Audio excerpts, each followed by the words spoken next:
ஹalleluya. கர்த்தர் நல்லவர், அவர் கிருபை என்றும் உள்ளது. மற்றும் ஒரு ஜோயே ஜீவன் வேத பாட ஆராய்ச்சிக்கு வந்து தேவனுடைய ஜீவனில் இந்த உலகத்தில் வாழ வேண்டும் என்ற விருப்பத்தோடு வந்திருக்கிற உங்கள் ஒவ்வொருவரையும் உங்கள் இருதயத்தின் விருப்பங்களையும் வாஞ்சைகளையும் நிறைவேற்றுவாராக, அதற்கேற்ற பிரகாசமுள்ள மனக்கண்களை தருவாராக என்று சொல்லி வாழ்த்தி உங்களை வரவேற்கிறேன். இந்த ஜோயே ஜீவனை பற்றி நாம் அநேக நாட்களாக படித்துக் கொண்டிருக்கிறோம்.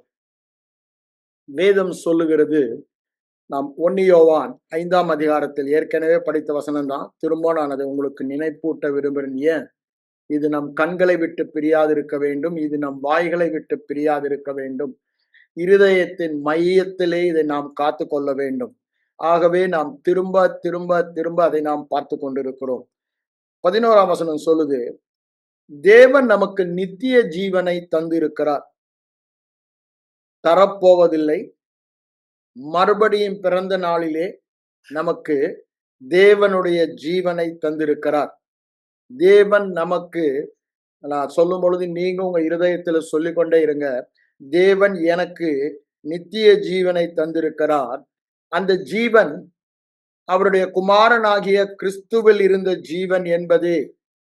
அந்த ஜீவன், தேவன் எனக்கு தந்த ஜீவன் கிறிஸ்துவில் இருந்த ஜீவன், சுவிசேஷத்தில் வாழ்ந்த இயேசு கிறிஸ்துவில் இருந்த அதே ஜீவன் என்னில் இருக்கிறது. அந்த ஜீவன் அவருடைய குமாரனில் இருக்கிறது என்பதே அந்த சாட்சியாம் என்று சொல்லிட்டு அடுத்த வசனத்துல என்ன சொல்றார் பாருங்க, குமாரனை உடையவன், பிதா குமாரனுக்கு ஜீவனை அளித்தார், குமாரனை உடையவன் ஜீவனை உடையவன். நாம் யார்? குமாரனாகிய கிறிஸ்துவை மறுபிறப்பிலே ஏற்றுக்கொண்டவர்கள், அவரோடு ஒன்றாய் ஐக்கியமானவர்கள், ஒரே ஆவியாய் இருப்பவர்கள். நாம் அந்த தேவனுடைய ஜீவனை உடையவர்கள். அவர் தேவனை தந்திருக்கிறார், நாம் தேவ ஜீவனை உடையவர்களாய் இருக்கிறோம் என்று வேத வசனம் சொல்லுகிறது. அடுத்தது அவர் என்ன சொல்லுகிறார்? உங்களுக்கு நித்திய ஜீவன், தேவனுடைய ஜீவன் என்று நாம் அறிய வேண்டும். ஆண்டவர் உங்களுக்கு தந்திருக்கிறேன் சொல்றது மாத்திரம் பத்தாது, நீங்க ஜீவனை உடையவர்கள் என்று சொல்றது மாத்திரம் பத்தாது. எது தேவை? நாம் அதை அறிய வேண்டும் என்று சொல்லுகிறார். ஏன் அறிய வேண்டும் என்று சொல்லும் பொழுது, ஐம்புலன் அறிவினால் அறிகிற உலக அறிவு இல்ல, காண்பதினால. ஏன்? இந்த ஐம்புலன் அறிவு மூளையில இருக்கும், ஆனா அதை நான் காணாதபடியினாலே, வேறு விதத்துல சொல்ல வேண்டுமானால், ஒரு சாதாரண மனிதனாதான் நான் வாழ்ந்து கொண்டிருக்கிறேன். இயேசு சுவிசேஷத்துல வாழ்ந்த இந்த ஜீவனின் வாழ்க்கை நான் வாழவில்லையே, காணவில்லையே, அதை நான் உணரவில்லையே என்று யோசிக்கும் பொழுது, அதை ஏற்றுக்கொள்ள மனம், இருதயம் அதற்கு எதிர்த்து நிற்கிறது. ஆகவேதான் நான் சொல்றேன், அது நாம் வெறும் மூளை அறிவாக, ஹெட் நாலேஜாய் இருக்கக்கூடாது. நம்ம எல்லாருக்குமே, இன்க்ளூடிங் மீ, நான் சேர்த்து தான் சொல்றேன், நாம் தேவ ஜீவனை பெற்றவர்கள் என்பது ஹெட் நாலேஜாக, அப்படிதானே, மூளை அறிவாக இருக்கிறது. ஆனால் இந்த மூளை அறிவினால் நமக்கு எந்த பிரயோஜனமும் கிடையாது. அவர் இங்க சொல்லுகிறது, சத்தியத்தையும் அறிவீர்கள் சொல்றார்ல, யோவான் 8, அதாவது வெளிப்பாட்டு அறிவை சொல்லுகிறார். நீங்கள் அறிந்த வெளிப்பாட்டு அறிவு உங்களை அந்த ஜீவனில் வாழ வைக்கும் என்று சொல்லுகிறார். அதுதான் சொல்றாரு, அதை நீங்கள் அறியவும். அந்த வெளிப்பாட்டு வரும்போதுதான் என்ன சொல்லுது? விசுவாசம் வருகிறது என்று சொல்லுகிறார். அப்போ நீங்கள் அவருடைய நாமத்தில் விசுவாசமாய் இருக்கிற உங்களுக்கு இவைகளை எழுதி இருக்கிறேன் என்று சொல்லுகிறார். ஆனா ஒன்னு சொல்றாரு, தேவன் கொடுத்த சாட்சியை, என்ன கொடுத்த சாட்சி? What is the testimony of God about us? We have the soul life of God in us. இயேசு கிறிஸ்துவில் இருந்த அதே ஜீவன் நமக்கு மறுபிறப்பிலே கொடுக்கப்பட்டிருக்கிறது. மறுபிறப்பிலே நாம் 3 மாபெரும் பாக்கியங்களை பெற்றோம். என்னது? பாவ மன்னிப்பு, தேவ நீதி, தேவ ஜீவன். தேவ ஜீவன் என்று சொல்லும் பொழுது தேவனில் என்னென்ன இருக்கிறதோ அதையெல்லாம் அதனுடைய ஜீவனில் இருக்கிறது. The very essence of God. தேவனை தேவனாக்குகிற whatever that contributes God to act as God, and the same attributes, same essence எல்லாமே அந்த ஜீவனுக்குள்ளதான் இருக்கு. அந்த ஜீவனையே நமக்கு தந்திருக்கிறார். இதை காண்கிற பிரகாசமுள்ள மனக்கண்கள் நமக்கு தேவை. திரும்பவும் சொல்றேன், ஐம்புலன் அறிவினால் மூளையில் அறிகிறது நமக்கு பிரயோஜனப்படாது. வெளிப்பாட்டு அறிவு, அதற்குத்தான் நமக்கு பரிசுத்த ஆவியானவரும் வேத வசனமும் கொடுக்கப்பட்டிருக்கிறது. வேத வசனத்தில் எழுதி இருக்கிறவைகள் நமக்கு தேவன் நம்மோடு பேசுகிற வார்த்தைகளாக மாற வேண்டும். இங்க வேத புஸ்தகத்தில் அவர் எழுதியிருப்பது, அவர் நமக்கு ஜீவனை தந்திருக்கிறார், நமக்கு ஜீவன் உண்டு. நமக்கு என்ன ஜீவன்? சாதாரணமாய் நம்ம சுவாசிக்கிறோமே அந்த ஜீவனை சொல்லவில்லை. அந்த ஜீவனை, தேவனுடைய ஜீவனில் வாழ்கிற வாழ்க்கை வாழ அந்த தேவ ஜீவனே நமக்கு கொடுக்கப்பட்டிருக்கிறது. வேதம் ஒருபோதும் பொய் சொல்லாது. அதனால சொல்றாரு, அது தேவன் கொடுக்கிற சாட்சி என்று சொல்லுகிறார். அங்க ஆண்டவர் என்ன சொல்றாரு? யோவான் 5:39, வேத வாக்கியங்களை ஆராய்ந்து பாருங்கள், அவைகளால் உங்களுக்கு நித்திய ஜீவன் என்று விசுவாசிக்கிறீர்களே, அவைகளில் என்னை பற்றி எழுதியிருக்கிறது என்று சொல்லுகிறார். அப்ப பாருங்க, இயேசுவில் ஜீவன் இருக்கிறது, தேவ வார்த்தையில் ஜீவன் இருக்கிறது, அது கிறிஸ்துவை காண்பிக்கிறது என்று சொல்லுகிறார். வேறு விதத்தில் நாம் சொல்ல வேண்டுமானால், வேத வாக்கியங்களில் அவரை குறித்து மாத்திரம் அல்ல, உங்களையும் என்னையும் குறித்து எழுதப்பட்டிருக்கிறது. அவர் குமாரனை குறித்த சாட்சி போல நம்மை குறித்தும் சாட்சி கொடுத்திருக்கிறார். காரணம், கிறிஸ்துவுக்குள் இருக்கிறோம், கிறிஸ்துவை நமக்குள் வைத்திருக்கிறோம். கிறிஸ்துவானவர் மகிமையின் நம்பிக்கையாய் நமக்குள் இருப்பதே அந்த ரகசியம் என்று சொல்லுகிறார். அப்ப யோசித்து பாருங்க, ஒரு மாபெரும் பொக்கிஷத்தை நாம் பெற்றிருக்கிறோம். தேவனையே, தேவனுடைய ஜீவனையே நாம் பெற்றிருக்கிறோம். தேவ ஜீவனை பெற்றவர்கள் தேவ ஜீவனில் வாழ வேண்டும் என்பதுதான் வேதத்தின் சாராம்சம். வேறு விதமாய் வாழ நம்மை அழைக்கவில்லை. ஆனா அநேக நேரங்களிலே பெரும்பாலானவர்களுக்கு அந்த ஜீவனின் வாழ்க்கை எட்டாத கனியாக இருக்கிறது. அவர்கள் அதை வாழ முடியாதவர்களாகவே காணப்படுகிறார்கள். அப்படின்னா என்ன அர்த்தம்? தேவ சாயலை வெளிப்படுத்த முடியவில்லை. அந்த ஜீவனின் தேவ சாயல் இருக்கிறது, ஆனால் அந்த சாயலை வெளிப்படுத்த முடியவில்லை. அந்த பாசிபிலிட்டி, என்ன பாசிபிலிட்டி? தேவனாக வாழ்கிற அந்த காரியம் அந்த ஜீவனில் இருக்கிறது. அந்த ஜீவனை நாம் பெற்றிருக்கிறோம். The possibility to the potential அல்லது பாசிபிலிட்டி, அந்த திறமை, தேவனாக வாழ்கிற ஒரு காரியம் அந்த ஜீவனில் இருக்கிறது. ஆனா அந்த ஜீவன் இருந்தும் ஜீவனுக்கு அந்நியராக வாழ்கிறார்கள் என்று வேத வசனம் சொல்வதை பார்க்கிறோம். அப்படித்தானே சொல்றாரு எபேசியர் 4 அங்க 25-26 வாசிங்கன்னா அங்க அவர் சொல்வதை பார்க்கலாம். அவர்கள் ஜீவனுக்கு ஏன் ஜீவனுக்கு அந்நியராக வாழ அங்க சொல்றார் பாருங்க, மனதை மறுரூபமாக்கவில்லை என்று சொல்லுவார். நீங்க எபேசியருக்கு வாங்க, அங்க என்ன சொல்றார் பாருங்க 4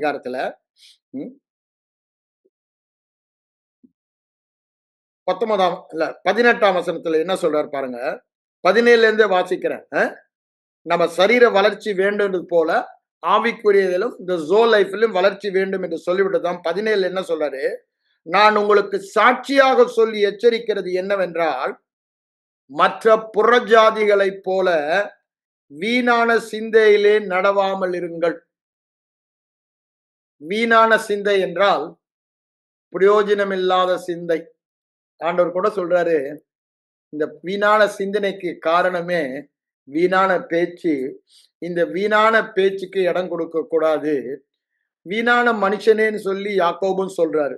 இங்க பாருங்க என்ன சொல்றாரு பாருங்க, 18ஆம் வசனத்துல, அந்த புறஜாதிகள் அவர்கள் புத்தியில் அண்டர்ஸ்டாண்டிங் அந்தகாரப்பட்டு தங்கள் இருதய கடினத்தினால் தங்களில் இருக்கும் அறியாமையினாலே தேவனுடைய ஜீவனுக்கு அந்நியராய் இருக்கிறார்கள். அதாவது புறஜாதியாரை பற்றி சொல்றாரு, அத மாதிரி நீங்க நடக்கக்கூடாதுன்னு சொல்றாரு. அதை சொல்லிக்கிட்டு இருக்கும் போதே என்ன சொல்லிடுறாரு, அந்த புறஜாதியாருக்கெல்லாம் காரணம் வெளிச்சம் வரவில்லை. நமக்கு வெளிச்சம் வந்ததா இல்லையா? என்ன சொல்றாரு 2 கொரிந்தியர் 4:6 இருளில் இருந்து ஒளியை பிரகாசிக்க சொன்ன தேவன் என்ன பண்ணாராம், நம்முடைய இருதயங்களிலே அவள் முகத்தில் உள்ள சுவிசேஷத்தின் அறிவாகிய ஒளியை பிரகாசிக்க பண்ணினார். ஐயா, அவர் பிரகாசிக்க பண்ணினது உங்களுக்கு அறியவில்லை என்றால், திரும்பவும் சொல்றேன், வெளிப்பாட்டு அறிவு இல்லை என்றால் அது பிரயோஜனப்படாது. அது அறியும் பொழுதுதான் பிரயோஜனப்படும். But the light is shining. அததான் ஆரம்பத்திலேயே சொல்றாரு. யோவான் 1ஆம் அதிகாரத்துல சொல்லும் பொழுது என்ன சொல்றார் பாருங்க, 3ஆம் வசனம் 4ஆம் வசனம் உங்களுக்கு வாசிக்கிறேன். அவருக்குள் ஜீவன் இருந்தது, வார்த்தையான குமாரனுக்குள் ஜீவன் இருந்தது, அந்த ஜீவன் மனுஷருக்கு ஒளியாய் இருந்தது. வெளிச்சம், டெவலப்மெண்ட், அவர்களை தேவனாக வாழ வைக்கிற வெளிச்சம் அந்த ஜீவனுக்குள் இருந்தது. அததான் அங்கேயும் சொல்றாரு, இப்பிரபஞ்சத்தின் அதிபதியானவன் புறஜாதிகளுடைய கண்களை குருடாக்கி போட்டான். கிறிஸ்துவின் முகத்தில் உள்ள அறிவாகிய மகிமையின் ஒளி அவங்க இருதயத்தில் பிரகாசிக்காதபடி குருடாக்கி போட்டான். ஆனா நமக்கு என்ன சொல்றாரு, பிரகாசிக்க பண்ணினார், பிரகாசிக்க பண்ணினார். அப்போ இத நம்ம அறியணும். It should become a rhema word. திரும்பவும் அதை தான் சொல்றேன் நான். It should become a rhema word. நான் உங்களுக்கு ஏற்கனவே சொல்லியிருக்கேன், how a written word will become a rhema word by meditation. அதனாலதான் நீதிமொழிகள் 4ஆம் அதிகாரத்திலிருந்து 20-22 எப்படி எழுதப்பட்ட வார்த்தை ரேமா வார்த்தையாக நாம் கேட்க முடியும் என்று அங்க அவர் சொல்லுகிற அந்த 4 ஸ்டெப்பையும் நம்ம பார்க்கிறோம், ஏற்கனவே பார்த்திருக்கோம். அப்போ அது இல்லாதபடியினால ஏன் எழுதப்பட்ட வார்த்தையை தேவ ஜனம் தியானிக்கவில்லை. அதனால என்ன ஆயிடுச்சா,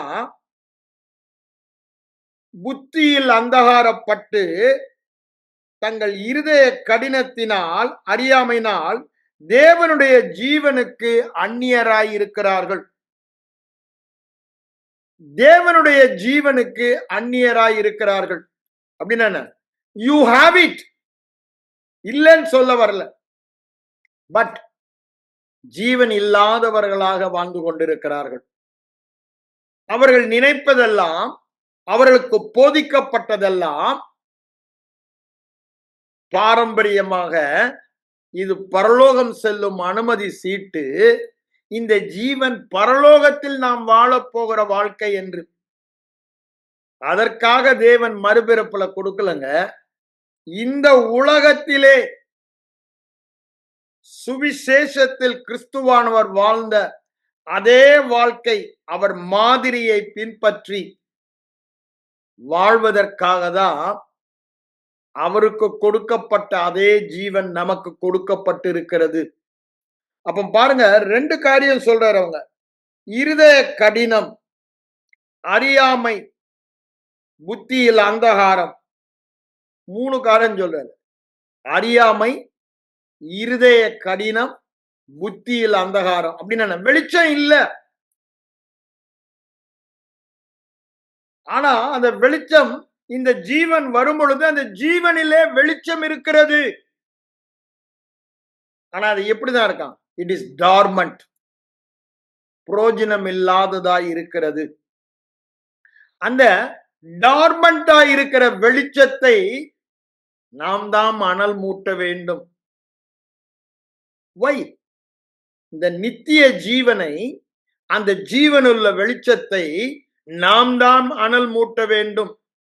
பவுலடிகளார் சொல்லுகிறாரு, 2 தீமோத்தேயு 1:6 தீமோத்தேயை பார்த்து, மூப்பராகிய சங்கத்தார் உன் மேல் கை வைத்தபடினால் உனக்கு கொடுக்கப்பட்ட வரத்தை குறித்து அசதியாயிராமல் அதை அனல் மூட்டி எழுப்பு என்று சொல்லுகிறார். என்னவா? வரம் கொடுக்கப்பட்டது. இப்போ எல்லா புது சிருஷ்டிக்கும் என்ன வரம் கொடுக்கப்பட்டு இருக்கிறது? பரிபூரண ஜீவன். அப்படிதானே சொல்றாரு. நீங்க பேதுரு 1 பேதுரு 3 வாங்க. அங்க என்ன சொல்றாரு பாருங்க. 7ஆம் வசனம்னு நினைக்கிறேன். அவர் என்ன சொல்றாரு? 7ஆம் வசனம் சொல்றாரு பாருங்க. மனைவிகளோடு எப்படி வாழணும் புருஷர்களுக்கு ஆலோசனை சொல்லும்போது, உங்க ஜெபத்துக்கு தடை வராதபடி நல்ல புத்தியோடு விவேகத்தோடு வாழுங்க.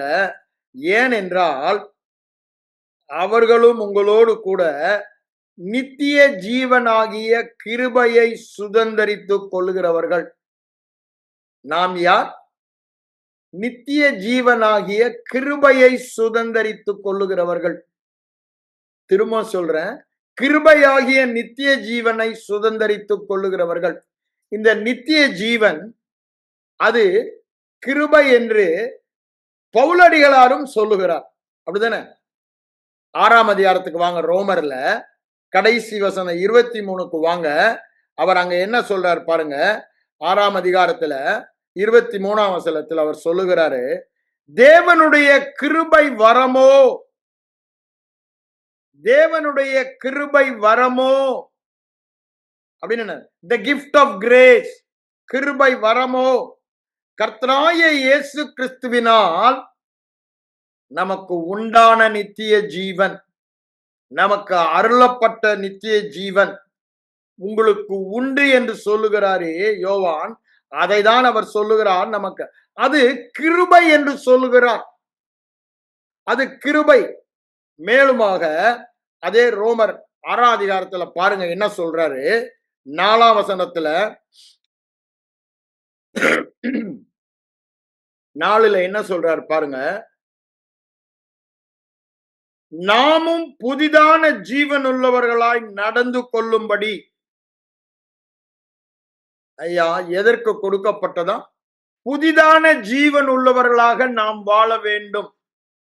அதற்கு என்ன செய்ய வேண்டும் என்பதை அந்த 6ஆம் அதிகாரத்துல சொல்றாரு. அதுல பிரதானமாய் சொல்லுகிறத நான் சொல்றேன். முதல்ல 6ஆம் வசனத்துல அதை அறிந்து கொள்ள வேண்டும். என்ன? இப்பொழுது நான் ஒரு புது சிருஷ்டி, பழையவைகள் ஒளிந்து போயின, பழைய சுபாவம் பழைய திறமை அல்ல, இப்பொழுது I have a new possibility. பழைய பாசிபிலிட்டி பயோஸ் லைஃப் தான் வாழ முடியும். New possibility I can live joy life. மனித ஜீவனில் வாழ்வதை சொல்லவல்ல, தேவ ஜீவன் வாழ்கிற ஒரு காரியம் நமக்கு கொடுக்கப்பட்டிருக்கிறது.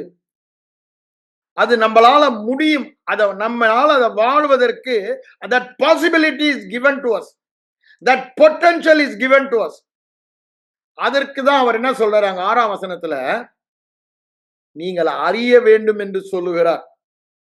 அவங்க அறியாதபடினால அந்நியராக வாழ்கிறாங்க. நான் திரும்பவும் சொல்றேன், அறிய வேண்டும் என்று சொல்றது டயாக்கினோ வெளிப்பாட்டு அறிவு. இந்த அறிவு நமக்கு வேண்டியதா இருக்கிறது. பழையவைகள் எல்லாம் ஒளிந்து போயின,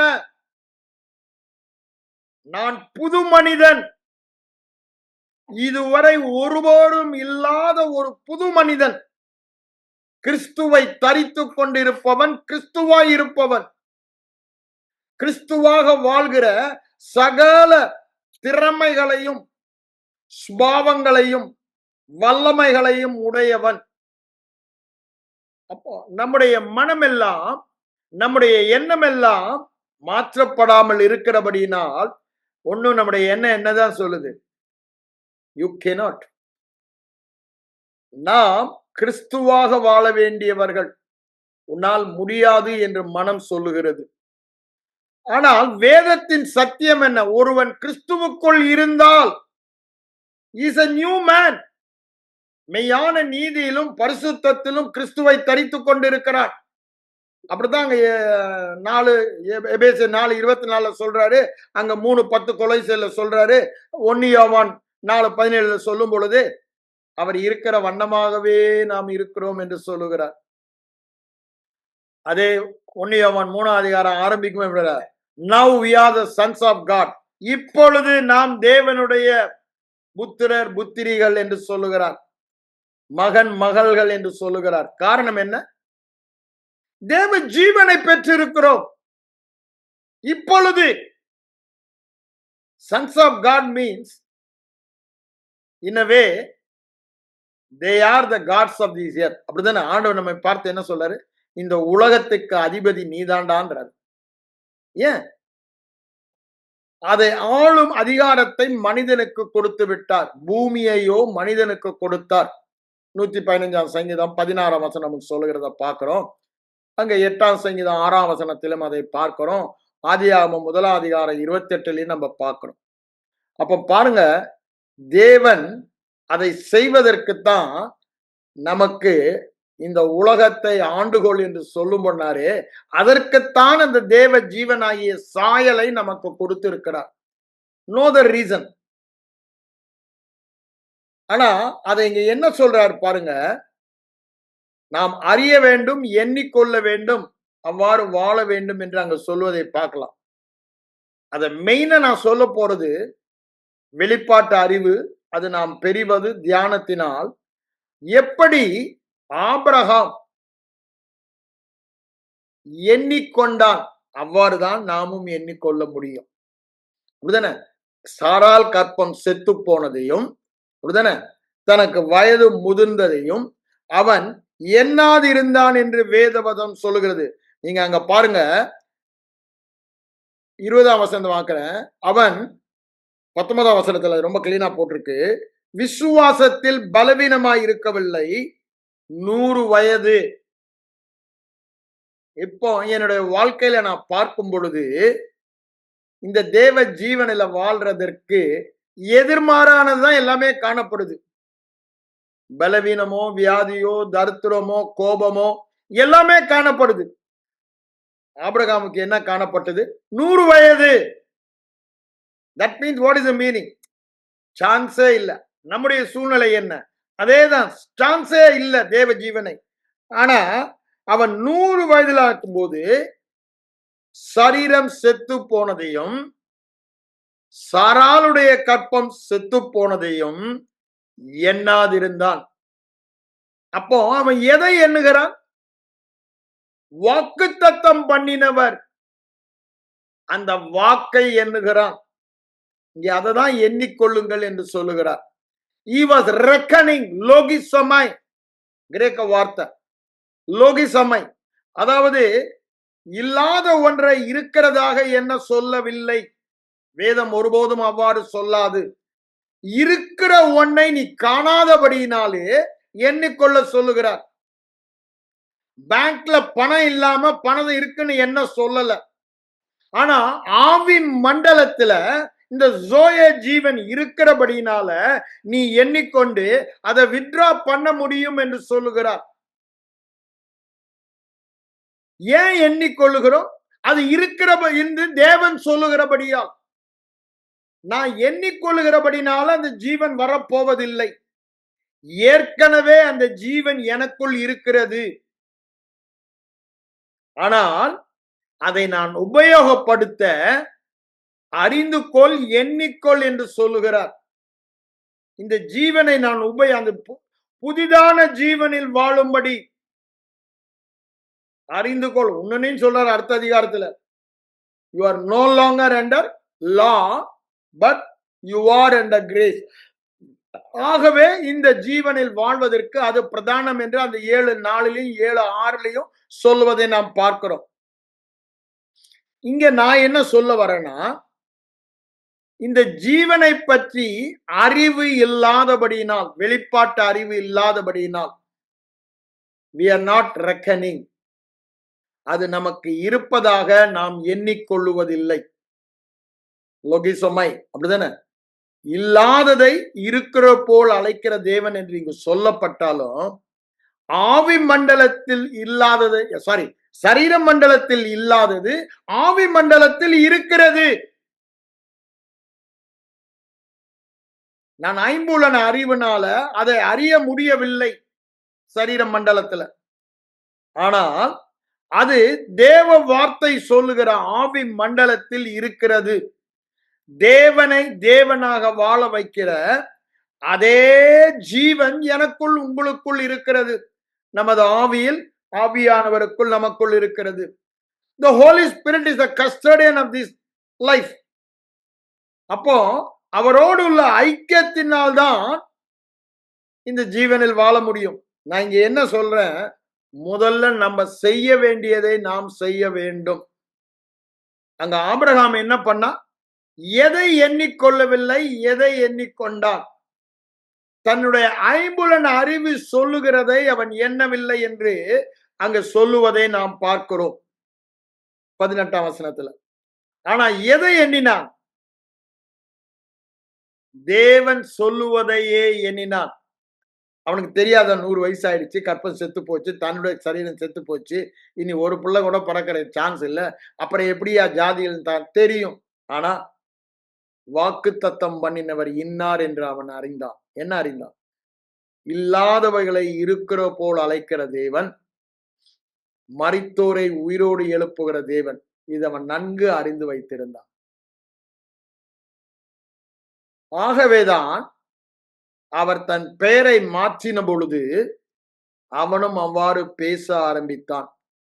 எண்ணிக்கொள்வதற்கு தேவையாயிருந்ததெல்லாம் அவன் வாயின் வார்த்தை தான். ஏன்? வாயின் வார்த்தையினாலதான் எண்ணம் உறுதிப்படும். உன் வாயின் வார்த்தையினால் எண்ணம் உறுதிப்படும். உன் வாயின் வார்த்தையினால் நீ பிடிப்பட்டாய், சிக்குண்டாய்.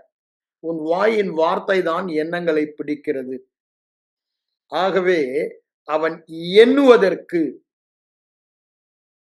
என்ன பண்ணா, ஜாதிகளின் தகப்பன் என்று பேசிக்கொண்டே இருந்தான். அதுக்குதான் ஆண்டவர் அவன் பேரை மாத்தினார். அப்ப நாமும் என்னதான் பண்ணணும்? தேவ ஜீவன் எனக்கு உண்டு. I have the possibility and potential to live like Jesus. நம்முடைய மனம் மாற்றப்பட வேண்டும். நம்முடைய இருதயம் அதை விசுவாசிக்க வேண்டும். அததான் சொல்றாரு, எண்ணிக்கொள்ளுங்கள் என்று சொல்லுகிறார். எண்ணிக்கொள்ளுங்கள். நான் ஏற்கனவே உங்களுக்கு சொன்னேன், இது கிருபை என்று சொன்னேன். அப்படிதானே? இது கிருபை. நித்திய ஜீவன் என்பது கிருபையின் வரம். நித்திய ஜீவனா கிருபையை சுதந்திரிக்கிறவர்கள் 2 இடத்துலயும் அதே தான் சொல்ற. அப்போ ஒண்ணு, நாம் ஏற்கனவே வைத்திருப்பது. என்ன வைத்திருக்கிறோம்? Already we possess Zoe Jeevan. But another thing to live in that Zoe. அப்படின்னா அதை சுதந்திரித்து வாழ்வது. Possessing is different from inheriting. You already possess it the day you are born again. You possess Joe life. ஆனா அதை நாம் inherit பண்ணணும். அதனாலதான் அவர் என்ன சொல்றாரு, ஆபிரகாமுக்கும் ஒரு வாக்குத்தத்தம் வந்துச்சு இல்லப்பா, உலகத்தை சுதந்திரிப்பான்னு. அங்க 4:13 சொல்றாரு. அவன் எப்படி அதை சுதந்திரித்தான்? விசுவாசத்தினால் வருகிற நீதியினால் அதை பெற்றான் என்று சொல்லுகிறார். நல்லா புரிந்து கொள்ளுங்க. விசுவாசத்தினால் வருகிற நீதி. அப்போ நீங்க எந்த நீதியை அக்செப்ட் பண்றீங்க அதுதான் டிசைட் பண்ணுதுன்னு சொல்றாரு. இப்போ ஜோ ஜீவன்ல வாழ வேண்டுமானா நான் தேவ ஜீவன்ல மாத்திரமல்ல, தேவனுடைய நீதியை உடையவன் என்ற மனம் மாற்றப்பட்டு இருதய விசுவாசமாக இருக்க வேண்டும். அந்த விசுவாசம், நான் நீதிமான் என்ற விசுவாசம் தான் நம்மை ஜீவனில் வாழ வைக்கிறது. நீங்க ரோமர் 5ஆம் அதிகாரத்துக்கு வாங்க. அங்க என்ன சொல்றார் பாருங்க. 17ஆம் வசனத்துல ரொம்ப கரெக்டா சொல்லுவாரு. ஒருவனுடைய மீறுதலினாலே ஒருவன் மூலமாய் மரணம் ஆண்டு கொண்டிருந்தது. அத சொல்லிட்டு தான் என்ன சொல்றாரு, கிருபையின் பரிபூரணத்தையும் நல்லா அண்டர்ஸ்டாண்ட் புரிஞ்சுக்கிங்க. கிருபையின் பரிபூரணம் தான் நித்திய ஜீவன். ஓகே. நீதியாகிய ஈவின் பரிபூரணத்தையும், ரெண்டுமே இலவசம் என்று சொல்லுகிறார். மறுபிறப்பில் பெற்ற நாம் மாபெரும் 2 இலவசங்களை கூறுகிறார். அதை பெற்ற நாம் ஜீவனை அடைந்து, யாருடைய ஜீவன்? இயேசு கிறிஸ்து அவருடைய பரிபூரணத்தினால் கிருபை மேல் கிருபை பெற்றோம். அவருடைய ஜீவனை அடைந்து ஆளுவார்கள் என்பது அதிக நிச்சயம். எப்பொழுது? கிருபையையும் நீங்கள் பெற்ற இலவச நீதியையும் நீங்கள் விசுவாசிக்கும் பொழுது ஆளுவது நித்தியம், நிச்சயம் என்று சொல்லுகிறார். ஆளுவார்கள் என்பது அதிக நிச்சயம் என்று சொல்லுகிறார். வெறும் நிச்சயம் என்று அவர் சொல்லவில்லை. அதிக நிச்சயம், அதிக நிச்சயம் அப்படின்னா அப்சல்யூட்லி சர்டன். அப்போ இன்னொரு விதத்துல நான் சொல்ல வேண்டுமானால், ஏன் நாம் ஜீவனை அடைந்தவர்கள் ஜீவனில் வாழவில்லை? நாம் பெற்ற கிருபையின் பரிபூரணத்தை நாம் ஏற்றுக்கொள்ளவில்லை. நாம் பெற்ற இலவசமான நீதியை நாம் பெற்றுக்கொள்ளவில்லை. அந்த இலவசமான நீதியை நாம் அங்கீகரித்து அந்த மனநிலையிலே வாழவில்லை.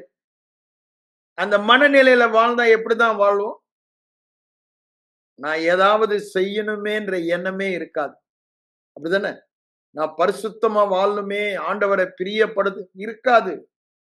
அது எப்படி brother? Yes, that is my nature. I will not strive. It automatically comes out of me. அந்த ஜீவன் என் மூலமாக வரும் நான் விசுவாசிக்கும் பொழுது. அதற்காக நான் முயற்சி செய்ய வேண்டாம் என்று சொல்லுகிறார். எவ்வளவு முயற்சி செய்தாலும் ஒருவனும் ஒரு காலும் நீதிமானாய் வாழ முடியாதுன்னு வேதம் சொல்லுது. ஆனா அதை தேவன் இலவசமாய் கொடுத்து விட்டார். You are not going to get it, you already have it. அதுதான் கிருபை, அதுதான் இலவசம் என்று சொல்லுகிறார்.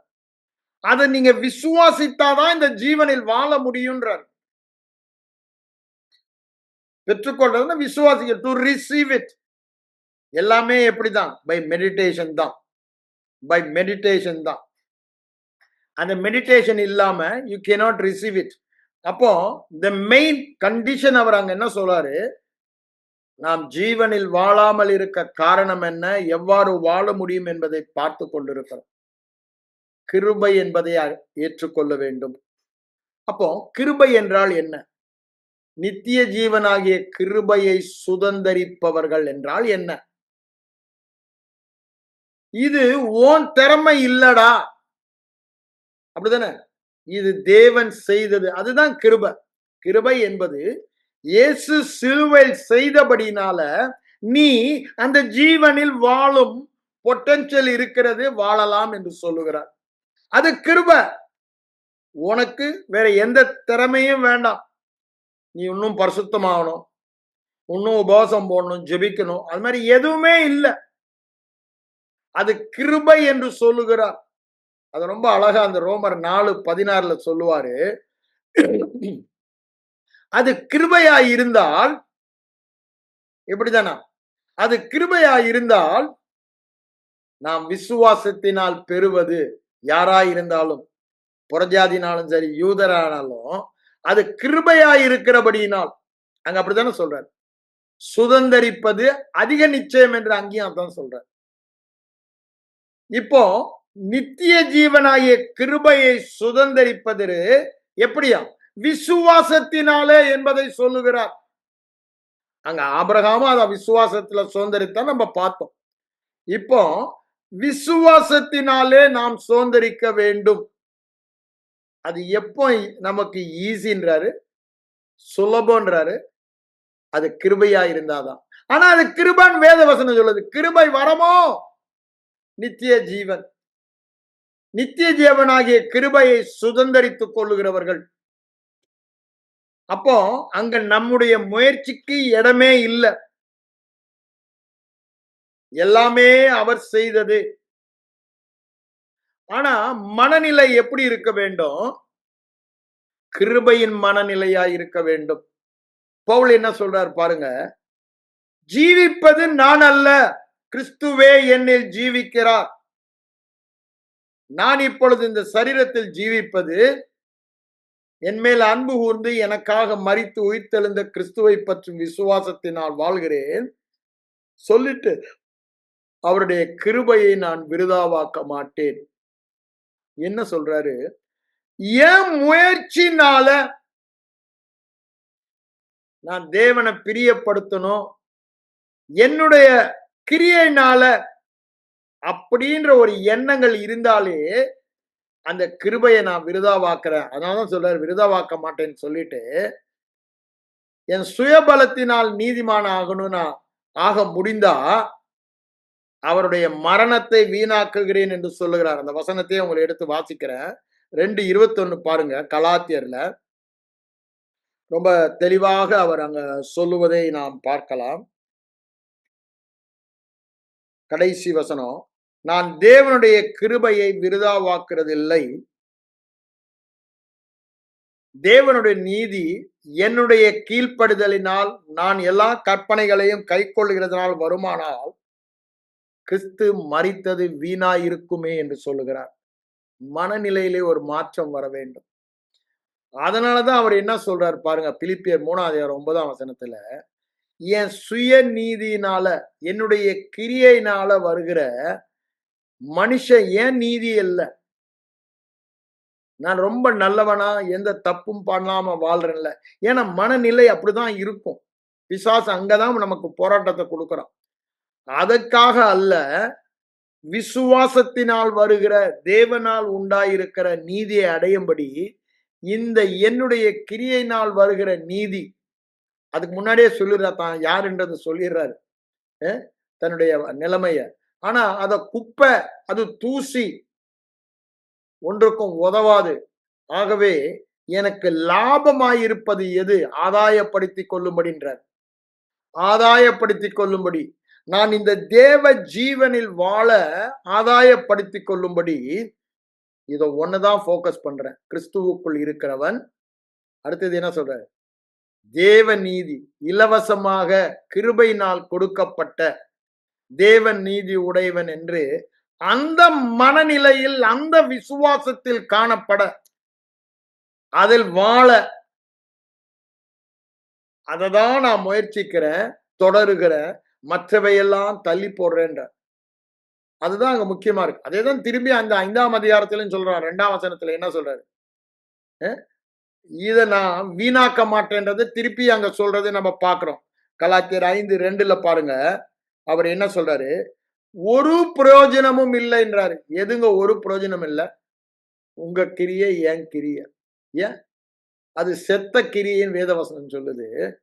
அந்த கிரியையினால் வருகிறது எப்படி இருக்குமா? டர்ட்டி லினன், அழுக்கான கந்தை. அங்க ஏசாயா 62 ஆமா 64:6 சொல்லுவதை நம்ம பார்க்கிறோங்க. அவர் அழுக்கான கந்தை என்று சொல்லுகிறார். தேவனுடைய பார்வையில் அங்கீகரிக்கப்பட்ட கிரியை விசுவாசம் தான்.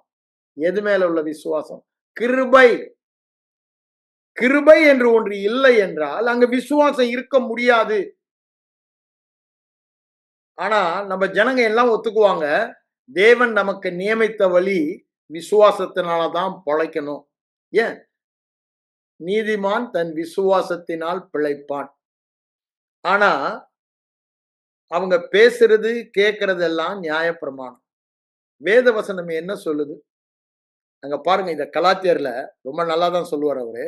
கலாத்தியருக்கு வாங்க, 3ஆம் அதிகாரத்துல என்ன சொல்றாரு பாருங்க. கலாத்தியர் 9 நான் படிக்கிறேன். விசுவாசம் உள்ள விசுவாச மார்க்கத்தார் ஆபிரகாமோடு ஆசீர்வதிக்கப்படுகிறார்கள். அதே இது கிரியைக்காரர் யாவரும் சாபத்துக்குள்ளா இருக்காங்க. ஒரே காரணம், அவங்க கிருபையை விட்டு கிரியைக்கு போனனால அங்க ஒண்ணுல தப்பு பண்ணா கூட எல்லாத்துலயுமே தப்பு பண்ணது. ஆகவே அவங்க சாபத்தில் இருக்காங்கன்னு சொல்றாரு. 11ஆம் வசனம் பாருங்க. நியாய பிரமாணத்தினால் தேவனிடத்துல ரொம்ப கேட்டகரிக்கலா பைபிள் சொல்ற சத்தியம். தன் கிரியையினால் ஒருவனும் நீதிமானாகல. இங்க பவுல் 21 என்ன சொல்றாரு? என் கிரியையினால நீதிமான நான் முயற்சித்தனா இயேசு உலகத்திற்கு வந்திருக்கவே வேண்டாம், சிலுவைக்கு போயிருக்கவே வேண்டாம், அவர் பாவமாகி என்னை நீதிமானாக்க செய்திருக்கவே வேண்டாம், பாவமாகி இருக்கவே வேண்டாம் அப்படின்னு சொல்றது. அதுதான் விருதாவாக்க மாட்டேன்றாரு.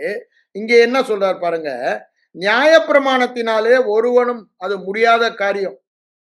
அதை சொல்லிட்டு தான் என்ன சொல்றாரு, அது வெளியரங்கமா இருக்கிறதுன்னு சொல்ற. எப்படி? வேதவசனம் சொல்லுது நியாய பிரமாணத்தினாலே நீதிமான் ஆகணும்னு சொல்லல, விசுவாசத்தினாலே நீதிமான் ஆகணும் தான் சொல்லுது. அந்த விசுவாசத்தினால நீதிமானானவன் விசுவாசத்தினாலதான் பிழைப்பான்றது அங்க கிரியை சொல்லப்படவில்லை. அதனால அது ஓப்பனா தெரியுது, கிரியை இல்ல விசுவாசம் தான்.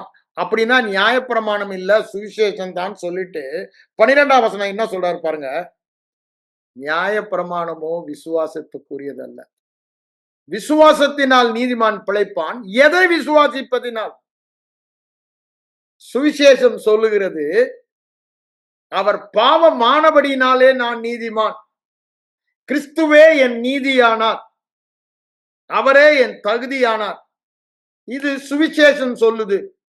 நியாயப்பிரமாணம் சொல்லுது இவைகளின்படி எல்லாம் செய்தால் நீ நீதிமான்.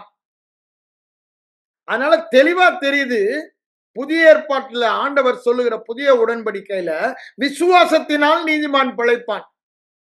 நியாயப்பிரமாணம் விசுவாசத்துக்குரியதில்லை. வேற விதத்துல சொல்ல போனா உங்க கீழ்ப்படிதல் அல்ல, இந்த பிரமாணங்களுக்கு நீங்க கீழ்ப்படுகிறது அல்ல, உள்ளான ஜீவனில் ஆவியில் இருந்து வாழ்கிற வாழ்க்கை தான் அவர் நம்ம எதிர்பார்க்கிறார். ஆனா நம்ம மனநிலை உன்னை இவ்வாறு, ஏன் இததான சபையில நம்ம கேட்டுக்கொண்டே இருக்கோம். இந்த நியாயப்பிரமாணத்தை பத்தி அங்க ரோமர் 2ஆம் அதிகாரத்துல 12ஆம் வசனத்துல என்ன சொல்றாரு பாருங்க. இங்க சொன்னதே அங்கேயும் சொல்வதை பார்க்கலாம். அதனாலதான் நான் அதையும் உங்களுக்கு வாசித்து காமிக்கிறேன். 13ஆம் வசனம், நியாயப்பிரமாணத்தை கேட்கிறவர்கள் தேவனுக்கு முன்பாக நீதிமான்கள் அல்ல. இங்க என்ன சொன்னாரு? நியாயப்பிரமாணமோ விசுவாசத்துக்கு உரியதல்ல, விசுவாசம் கேட்பதினால் வரும். எதை கேட்பதினால் வரும்? நீங்க எதை கேட்கிறீங்க வார வாரம்? நீங்க என்ன மெசேஜை கேட்கிறீங்க வார வாரம்? கிரியைக்காரர்கள் போதிக்கிறாங்களே, the law preachers, நீங்க இதெல்லாம் பண்ணணும், 1 2 3 4 5 6 7 சொல்றாங்களா வார வாரம்? உங்க வெற்றிக்கு அப்படிதானே, உங்க சுகத்திற்கு எல்லாம் டேர்ம்ஸ் அண்ட் கண்டிஷன் போட்டு சொல்றாங்க. அது விசுவாசத்தை தராது, அது விசுவாசத்துக்கு உரியதல்ல. அதை கேட்கறனால விசுவாசம் வராது. நான் சொல்லல, வேதம் சொல்லுது. இங்க என்ன, திரும்ப அதை படிக்கிறேன். நியாய பிரமாணத்தின் போதனையை கேட்பவர்கள், those who are hearing the message of law preachers, தேவனுக்கு முன்பாக அவங்க நீதிமான்களா இருக்கவே முடியாது. ஆனா அதை கேட்கிறவங்க அதன்படி செய்தால்தான் நீதிமான். ஒருத்தனும் முடியாதுன்ட்டார்ல, அவங்க செய்யறாங்களா? போதிக்கிறாங்க, அவங்க செய்யறாங்களா? முடியாதுன்னு ஆண்டவர் சொல்றாரு. ஆண்டவருடைய வார்த்தை பொய்யாகுமா? அதனாலதான் சொல்றாரு, அதை கேட்காத, அதை கேட்கறனால உனக்கு பிரயோஜனம் இல்லை. அதேதான் அங்க ரோமர் 10ஆம் அதிகாரத்திலையும் சொல்றாரு, நியாயப்பிரமாணம் செய்கிறதுனால அவன் பிழைப்பான், கேட்கறதுனால அல்ல. அதே பின்னாடி சொல்றாரு, சுவிசேஷத்தை கேட்பதினால விசுவாசம் பிழைப்பான்றத ரசிக்கப்படணும், ரொம்ப கிளியரா சொல்றாரு. அப்ப கேட்கறதின் முக்கியத்துவத்தை நீங்க பாருங்க. ஏன் ஜீவனில வாழல? தவறானதை கேட்டுக்கொண்டிருக்கிறோம். தவறான விசுவாசம், தவறான மனநிலை இருக்கிறது. நாம் கேட்கிறதை மாற்றி கேட்க வேண்டும். we should take a decision. ரொம்ப கஷ்டம்தான் அது. வெவ்வேறான சபையில நீங்க அங்கமா இருக்கீங்க, அங்கிருந்து வெளியே வரணும்னு சொல்ற மாதிரி நான் சொல்றேன், நீங்க நினைக்கிறீங்க. ஆமா, ஏன் அதை நீங்க தொடர்ந்து கேட்க கூடாது? அதை கேட்கிற வரைக்கும் இப்படிதான் வாழ்வீங்க. ஐயா நாங்க இப்படிதான் வாழ போறோம்னா வாழுங்க, நான் வேணாம்னு சொல்லல. ஆனா நான் இப்ப உங்களுக்கு சொல்றது, இந்த ஜீவனில் நீங்கள் வாழ வேண்டுமானால் உங்கள் மனம் மாற்றப்பட வேண்டும், உங்கள் இருதய விசுவாசம் மாற்றப்பட வேண்டும். அதற்கு முதல் படியே என்னதான், நீங்கள் கேட்கிறதை குறித்து கவனமாயிருங்கள். எந்த அளவினால், மார்க் 4:24 உங்களுக்கு சொல்லுகிறேன், அந்த அளவினால் உங்களுக்கு அளக்கப்படும். நீங்க எதை கேட்கிறீங்களோ அதுதான் உங்க விசுவாசம். அப்படிதான் வாழ்வீங்க. நியாயப்பிரமாண போதனையை கேட்கிற வரைக்கும், கிரியையின் போதனையை கேட்கிற வரைக்கும், கிரியையில முயற்சித்து தோல்விதான் அடைவீங்க. வெற்றி வாழ்க்கை பார்க்க முடியாது. நீங்க பரலோகம் போக மாட்டீங்கன்னு நான் சொல்லல. இந்த உலகத்துல பரலோகத்தில் வாழ முடியாது. அது தேவன் நமக்கு வைத்தது. இந்த உலகத்தில அங்க வாழ போகிற அந்த சாயலை நாம் வெளிப்படுத்த முடியாது. அதுதான் நம்மை குறித்த தேவ திட்டம். அதனாலதான் சொல்றாரு, நியாய பிரமாணத்தை கேட்பதினால உனக்கு பிரயோஜனம் இல்ல. திரும்பவும் அதை படிக்கிறேன். நியாய பிரமாணத்தை கேட்கிறவன் தேவனுக்கு முன்பாக நீதிமானாகிறது இல்லை. யார் தேவனுக்கு முன்னேறா? கிருபையின் சுவிசேஷத்தை, கிருபையின் பிரமாணம், புது பிரமாணம், உன் பாவங்கள் எல்லாம் மன்னித்து ஒருபோதும் நினையாதிருப்பேன். Absolute no sin consciousness, absolute righteousness consciousness, Christ consciousness. அததான் சொல்றாரு. அப்போ அதை கேட்டாதான் அந்த கான்சியஸ்னஸ் வரும். நான் எதை கேட்டுக்கொண்டே இருக்கிறேனோ அதுதானே என் நினைவாய் மாறுகிறது. நான் பேசுகிற வார்த்தை தான், நான் கேட்கிற வார்த்தை தான், நான் பார்க்கிற காரியங்கள் தான் என் எண்ணமாகிறது. அப்போ இதை தான் சுவிசேஷம் என்ன சொல்லுகிறது. அதனாலதான் நான் என்ன சொல்றேன், தேவ ஜீவன் என்று சொல்லும் பொழுது அந்த வார்த்தையை நாம் எவ்வாறு பார்க்க வேண்டும் எண்ணிக்கொள்வதற்கு ஒரு கண்ணாடியாக, அப்படித்தானே சொல்றாரு. வேத வசனம் ஆவிக்குரிய கண்ணாடி. இந்த ஆவிக்குரிய கண்ணாடியிலே தேவ சாயலில், தேவ ஜீவனை பெற்றவன் என்ன, தேவ சாயலில் நான் இருக்கிறதை எனக்கு காண்பிக்கிறது. அதனாலதான் பவுலடிகளார் அங்க 2 கொரிந்தியர் 3:18 என்ன சொல்றாரு, கண்ணாடியிலே அந்த சாயலை பார்த்து பார்த்து. It is not you trying, striving, just seeing who you are in the mirror of the word of God. கண்ணாடியாகிய வேத வசனத்திலே உன் ஆவி மனிதன் ஜீவனை உடையவன். He has the potential and possibility to live like God. அதை பார்க்க சொன்னா எங்க போய் பார்க்கணும்? சுவிசேஷத்துல பார்க்கலாம் கிறிஸ்துவின் சாயலை. அதை பார்க்கும் பொழுதெல்லாம் அதே ஜீவன், அதே சாயல் எனக்கு. அததான் நம்ம பார்க்கணும். ஆனா இவங்க பரிசேய சதுசேய மார்க்கத்தார்கள் வாரம் வாரம் அதான் கேட்கிறாங்க, சுமக்க முடியாத பாரம். அப்ப எப்படிங்க ஜீவனில வாழ முடியும்? அது உங்களுக்கு விசுவாசத்தை தராது, நீதியையும் தராது, ஜீவனையும் தராது. நீதியையும் தராது, ஜீவனையும் தராது. நீதிமான்கள் அல்ல, சுவிசேஷத்தை கேட்பவர்களே விசுவாசித்து விசுவாசத்தினாலே நீதிமான். இது புதிய வழி, புதிதும் ஜீவனுமான மார்க்கம். அதனாலதான் அங்க 10ஆம் அதிகாரத்துல சொல்றாரு, அங்க கடைசி 9ஆம் அதிகாரம் முடியும் பொழுது என்ன சொல்லிடுறாரு, 30-32 வரைக்கும், புறஜாதி விசுவாசத்துல தேண்டான் அப்படின்னா என்ன, சுவிசேஷத்தை கேட்டான், கேட்டபடினால விசுவாசத்தை பெற்றுக்கொண்டு நீதிமான் ஆயிட்டான். இப்ப அவன் இருதயத்துல நீதிமான் விசுவாசிக்கிறான். ஆனா இந்த யூத ஜனங்கள், இஸ்ரவேலர் என்ன பண்ணாங்க, தங்கள் கிரியையினாலே தேவனை தேடினார்கள், நீதியை தேடினார்கள். அவர்கள் விசுவாசியாதபடியால் அதை அடையவில்லை. இந்த சுவிசேஷம் அவர்களுக்கு இடறுதலுக்கான கல்லாய் இருந்தது அப்படின்னு சொல்லிட்டு தான் அடுத்த அதிகாரத்துல சொல்றாரு, அவங்களுக்கு வைராக்கியம் எல்லாம் இருந்துச்சுப்பா. என்ன வைராக்கியம்? பரிசுத்தமா வாழணும். இன்னைக்கும் போதிக்கிறாங்கல்ல இந்த நியாயப்பிரமாண போதகர், அவங்களுக்கு எல்லாம் நல்ல வைராக்கியம் இருக்கு. பரிசுத்தமா வாழணும் தான் சபை ஃபுல்லா. ஓ, பரிசுத்த மனவாட்டியாக ஆண்டவர் வரும்போது கொண்டு செல்றீங்க, அதுதான் முக்கியம், இதெல்லாம் விட்டுடுங்க, வேற ஒண்ணுமே வேணாம். லோகம் வேண்டாம், ஏதும் வேண்டாம். அப்படிதானே? ஒண்ணுமே வேண்டாம், பணம் வேண்டாம், சுகம் வேண்டாம், அது போதும். ஐயா, நான் திரும்பவும் சொல்றேன், பரிசுத்தத்திலேயே உச்சக்கட்ட பரிசுத்தம் எதுன்னு என்ன கேட்டீங்கன்னா, எது? விசுவாசம் தான். ஏன் பவுலடிகளார் சொல்றாருல்ல, ரோமர் 14 அதிகாரம் கடைசி வசனத்துல சொல்றாரு, விசுவாசத்தினால் வராத யாவ பாவம்.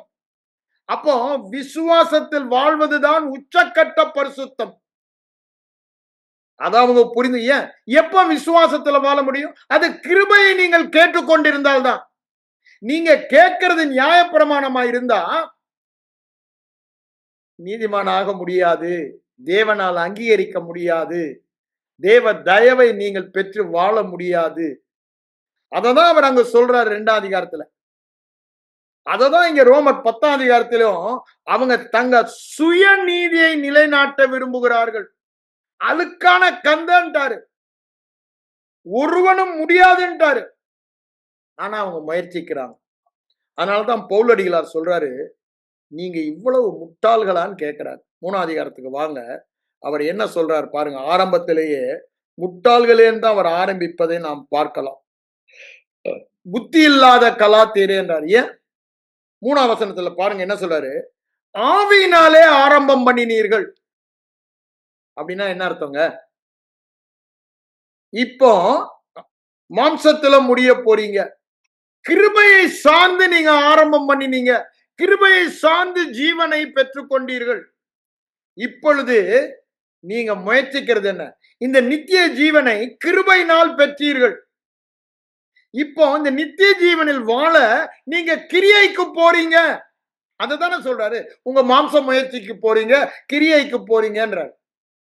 அதனாலதான் என்ன சொல்றாரு, நீங்கள் இத்தனை புத்தியினரா? கொஞ்சம் நல்லா யோசித்து பாருங்க. நான் யாரையும் அட்டாக் பண்ணல. நம்ம ஒரு சிறு கூட்டமா தான் இதை கேட்கிறோம். ஆனா I want to open your eyes. வேத வசனத்தினாலதான் கண்களை திறக்கிறாரு. லூக்கா 24ஆம் அதிகாரத்துல எம்மாவூர் சீஷர்களுக்கு தன்னை காட்சி கொடுத்து அவர் வெளிப்படுத்தல. வேத வசனம் அப்பதான் கொழுந்து விட்டு எறிந்தது. நீங்க கேட்கும் பொழுது உங்க கண்கள் திறக்கப்படும். ஏன்? அதுக்குத்தான் ரொம்ப அழகா பவுலடிகளார் சொல்றார். அகிரிப்பா ராஜாட்ட சொல்லும் பொழுது அதை நாம் சொல்வதை பார்க்கிறோம். உங்க கண்களை திறக்க. பரிசுத்தவான்களின் சுதந்திரம் என்ன? தேவ ஜீவனில் வாழ்வது. அதற்கு தான் இத பிரசங்கியாக என்னை அழைத்தார், சுவிசேஷத்தை சொல்லுகிறேன்றாரு. அந்த சுவிசேஷத்தை நானும் உங்களுக்கு சொல்லிக் கொண்டு இருக்கிறேன். அப்புறம் கேட்கிறாரு பாருங்க, இத்தனை புத்தியினரான்னு சொல்றதுதான் 5ஆம் வசனத்துல பரிசுத்தாவியானவர் உங்களோடு கூட தான் இருக்காரு. அவர் மூலமா தான் உங்களுக்கு ஜீவன் வந்தது கிருபையா. அவர் மூலம் தான் கிருபையாய் நீங்க அதை வாழ முடியும். ஆனா இந்த உங்க கிரியையில நீங்க முயற்சிக்கிறீங்களா புத்தியினரா, அதனால நடக்காது. சரீர மாம்ச கிரியையினால நடக்காது. அவர் எப்பதான் கிரியை செய்வாரு? இருதயத்துல விசுவாசம். அப்போ இருதயத்துல அந்த வசனம் வரணும். எதை கேட்கணும்னு சொல்லிட்டா நியாயப்பிரமாணம் இல்ல, அது நீதியை தராது, ஜீவனை தராது. சுவிசேஷம் தான் ஜீவனை தரும். அது தராதுன்றத பாருங்க. கலாத்தியர் 3ஆம் அதிகாரத்திலே 22ஆம் வசனத்துக்கு பாருங்க. இயேசு கிறிஸ்துவை பற்றும் விசுவாசத்தினாலே பலிக்கிற வாக்கு தத்தம், அது நித்திய ஜீவனும் அப்படித்தான், தேவனுடைய நீதி அப்படித்தான். விசுவாசம் உள்ளவர்களுக்கே அளிக்கும்படி வேதம் எல்லோரையும் ஏகமாய் பாவத்தில் அடைத்து போட்டது. அதுக்கு முன்னாடி என்ன சொல்றார் பாருங்க. 21ஆம் வசனத்துல, நியாய பிரமாணம் ஜீவனை கொடுக்க அருளப்படவில்லை. ஒருவேளை அப்படி கொடுத்திருந்தா நீங்க கேட்டு விசுவாசத்துல நீதியையும் ஜீவனையும் பெற்றிருக்கலாம். அதுக்காக கொடுக்கப்படவில்லை என்று சொல்லுகிறார். வேதம் இவ்வளவு தெளிவாய் சொல்லும் பொழுது நம்ம இன்னும் அந்த கிரியையின் போதனையே கேட்டுக்கொண்டிருந்தா எப்போங்க ஜீவனில வாழ போறோம்?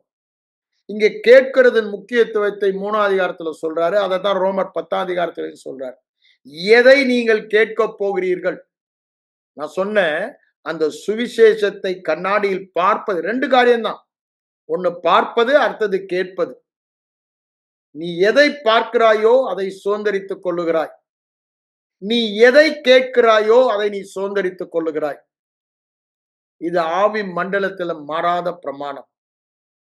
நீ அதனாலதான் விதைக்கிறவன் ஊமையை சொல்றாரு. விதைக்கிறவன் ஊமையை பாருங்க. அங்க கேட்கிறத தான் சொல்றாரு. நான் அது கேட்கிறவனின் ஓமைன்னு தான் சொல்லுவேன். விதைக்கிறவன் ஓமை இல்ல. கேட்கிறவனின் ஏன் அங்க அந்த வார்த்தை தானே 15, 16 தடவை ஒரே ஒரு 15 வசனத்துக்குள்ள வந்துருது. 20 வசனத்துக்குள்ள அது வந்துடுறத பார்க்கிறோம். கேட்கிறது, ஹியரிங். அப்போ இது ஜோயே ஜீவன் உங்களுக்கு உண்டு. You have the Joe life. அது கிருபையாய் நமக்கு கொடுக்கப்பட்டிருக்கிறது. அது கிருபையானால் நான் விசுவாசத்தில் தான் பெற வேண்டும். நோ அதர் வே பெற்றுட்டோம். ஆனா இப்போ அப்படிதான் கிருபையாய் தான் வாழ முடியும்.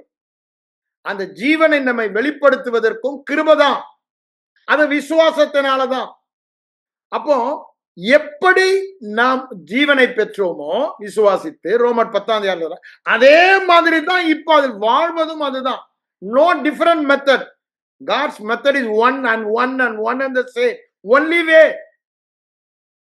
கிருபை விசுவாசம். அவர் எல்லாவற்றையும் அந்த ஜீவனில் வாழ முன்னதாக ஆயத்தம் பண்ணி நமக்கு தந்து விட்டார். எபேசியர் 2:10 சொல்வதை பாருங்க. அது கிருபை.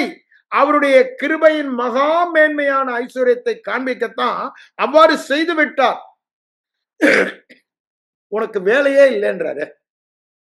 நீ விசுவாசித்தா நீ அப்படி வாழ்வேன்றார். நீ விசுவாசித்தால் தேவனுடைய ஜீவனில் வாழ்வாய்.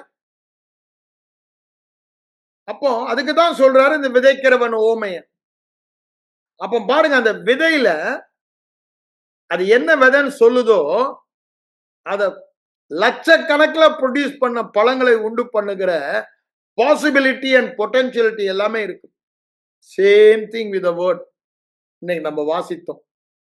குமாரனை உடையவன் ஜீவனை உடையவன்.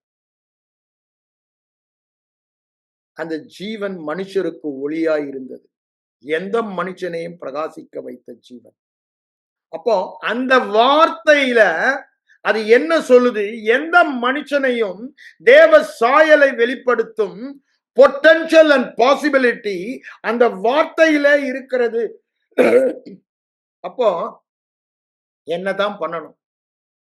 மாங்கொட்டையை வச்சுக்கிட்டு இதுல மாம்பழம் லட்சக்கணக்கில் வரப்போகுதுன்னு சொல்லிக்கிட்டே இருந்தா நடக்குமா? அதை விதைக்கணும். அது நிலத்துக்குள்ள போய் நல்லா தரித்திருந்து வேர் கொண்டு நிக்கணும். அதுலனா வராது. அததான் அவர் அங்க சொல்றாரு. இங்க நீங்களும் இந்த வார்த்தைய உங்க இருதயத்துல விதைக்கணும். அப்படின்னா என்ன? கேட்கணும். It's dormant as a logos word. It should become active as a rhema word. நான் பேசுகிற வார்த்தை ஜீவனும் ஆவியுமா இருக்கிறது. So it gets life when you hear God's voice. அதற்குத்தான் அந்த தியானம் என்ற 4 ஸ்டெப்ஸ் நான் அநேக தடவை சொல்லியிருக்கேன். இப்ப நேரம் இல்லாதனால நான் அங்க போல. பட் ஒண்ணு மட்டும் நல்லா ஞாபகம் வச்சுக்கீங்க.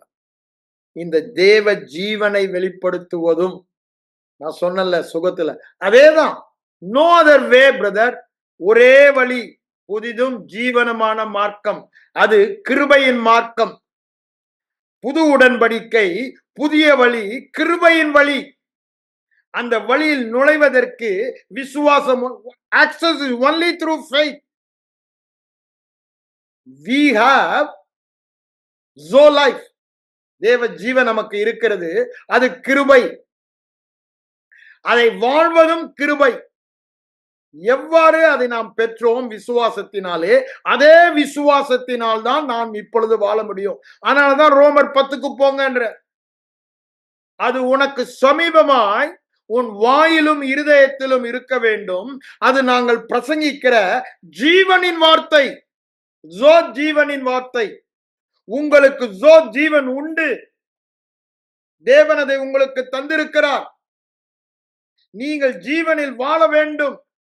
அதற்குத்தான் தந்த அந்த வார்த்தை, அந்த சீடு விதையை போல அதை எப்படி விதைத்து முளை கிளம்பி மரமாகி கனிகளை தருகிறதோ, அப்படின்னு அதில் உள்ள வல்லமை அப்படியே வெளியே காண்பிக்கிறதோ, அது வரைக்கும் இந்த சீடு மாமரத்தின் கொட்டை அப்படின்னு சொல்லி கொண்டிருந்தோம் சீடுன்னு. இப்போ மரமாய் வளர்ந்து கனிகளை நாம் புசிக்கிறோம். அந்த அதுதான் இயேசுவின் வாழ்க்கையை வாழ வேண்டுமானால் அது வார்த்தையாக இங்க தலையில இருக்க வரைக்கும் பிரயோஜனப்படாதே. அது இங்க இறங்கணும். அததான் ரெவலேஷன் நாலேஜ், விசுவாசம் என்று சொல்லுகிறோம். அப்ப பாருங்க, அது ரேமா வேர்டு என்று சொல்லுகிறோம். தேவன் என்னோடு ஜீவன் உண்டு என்று சொல்லுகிறது என்னோடு பேசுகிற வார்த்தையாய் மாற வேண்டும். நான் சுகத்தை குறித்து அடிக்கடி சொல்லியிருக்கேன். அதுல எனக்கு ரேமா வேர்டு வந்துச்சுன்னு சொல்லி, அப்படிதானே? ஆனா இதிலும் நான் தியானித்துக் கொண்டிருக்கிறேன். எனக்கு இதிலும் உங்களுக்கும் வேண்டும், எனக்கும் வேண்டும். என்ன? the rhema word, the revelation in our spirit, the righteousness குறித்த வெளிப்பாடு, இந்த ஜீவனை குறித்த வெளிப்பாடு. அதனாலதான் அவர் சொல்றாரு, கிருபையை குறித்த வெளிப்பாடு பிரதானமே அதுதான். கிருபை என்றால் என்ன அப்படின்னு, undeserved, unmerited, unearned favor, unconditional favor, unlimited favor, சொல்லிக்கொண்டே போலாம். சூப்பர் அபவுண்டிங் ஃபேவர், அதுதான் கிருபை. அப்படின்னா கிருபையினால ஒரு கண்டிஷன் இல்லாம அதுல நம்ம வாழ முடியும். கிருபை என்றால் ஜீவனில் வாழ்வதற்கு ஒரு கண்டிஷன் மேல, பட் இட் இஸ் சூப்பர் அபவுண்டிங்ன்றார். அதிகமா அப்படியே என் வாழ்க்கையில வெளிப்படுன்றார். அதற்கு என்னுடைய தகுதி ஒண்ணுமே இல்லைன்றார். No condition from my side, only condition விசுவாசம் மாத்திரம் தான் சொல்றேன்.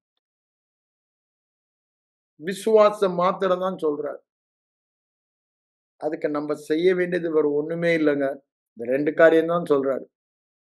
நம்முடைய பார்வை, நாம் கேட்பது. நாம் கேட்பதுதான் நம்முடைய பார்வையாக மாறுகிறது. What you here becomes your perception. ஒரு மனிதன் எவ்வாறு நினைக்கிறானோ அவ்வாறு அவன் வாழ்கிறான். உன் விசுவாசத்தின்படி உனக்கு ஆக கடவுது. அப்போ இந்த 2க்குமே என்னதான் தேவையா இருக்கிறது? Hearing and seeing. அதனாலதான் நீதிமொழிகள் 4 என்ன சொல்றாரு? அட்டென்ட் டு மை வேர்ட், என் வார்த்தைகளை கவனி. வார்த்தை என்ன சொல்லுகிறது? கிறிஸ்துவுக்குள் இருந்த அதே ஜீவன் நமக்குள் இருக்கிறது. தேவகுமாரன் மனித குமாரனாக வந்தார். அவர் தேவ சாயலை வெளிப்படுத்தினார். ஒருவனும் கண்டதில்லை, பிதாவில் மடியில் இருக்கிற ஒரே பேரான குமாரனே அந்த சாயலை வெளிப்படுத்தினார் என்று 1 அதிகாரத்திலே யோவான்ல படிச்சோம். இப்போ அதேதான், அதே ஜீவனை பெற்ற நாம் அந்த சாயலை நாம் வெளிப்படுத்துவோம். கிறிஸ்து வெளிப்படுத்தின சாயல். அப்போ என் ஜீவனின் சாயலை சுவிசேஷத்துல அதிகமான பார்க்கணும். Based on the truth given in the epistles, I have to see my image. எதுல பார்க்கணும்? சுவிசேஷத்துல கிறிஸ்துவுக்குள்ள பார்க்கணும். வேத வசனத்துல பார்க்கிறோம், ஆனா எனக்கு அதை படம் பிடிச்சு பார்க்க கொஞ்சம் கஷ்டமா இருக்கு. இயேசுவில் இருந்த ஜீவன் அப்படி சாதாரண, ஆனா அவருடைய வாழ்க்கையை பார்க்கிறேன். அதுதானே ஜீவன். அந்த வாழ்க்கை தான் என் வாழ்க்கை. அதை பார்க்க பார்க்க பார்க்க various aspect of his life அப்படியே சுவிசேஷத்துல அலசி தியானித்து, நானும் ஆசைப்படுறேன், ஆனா நேரம் கிடைக்கல எனக்கு. ஏன் அவ்வளவு தூரத்துக்கு பிசாசானவன் அந்த பகுதியிலே தடை செய்கிறான். Diversion so much, the pressure of our ministry, the pressure of other things அப்படின்னு சொல்லி நமக்கு அதுல இருந்து அதுதான் பிரதானம். The more you see it, the more you are transformed. பார்த்து பார்த்து அந்த சாயலாக யாக்கோபு அததான் சொல்றாரு, உற்று பார்த்து நிலைத்திருப்பவன். கிறிஸ்துவின் சாயலை சுவிசேஷத்தில் பார்த்து நிலைத்திருந்தால் அந்த சாயலாகவே மாறுகிறோம்.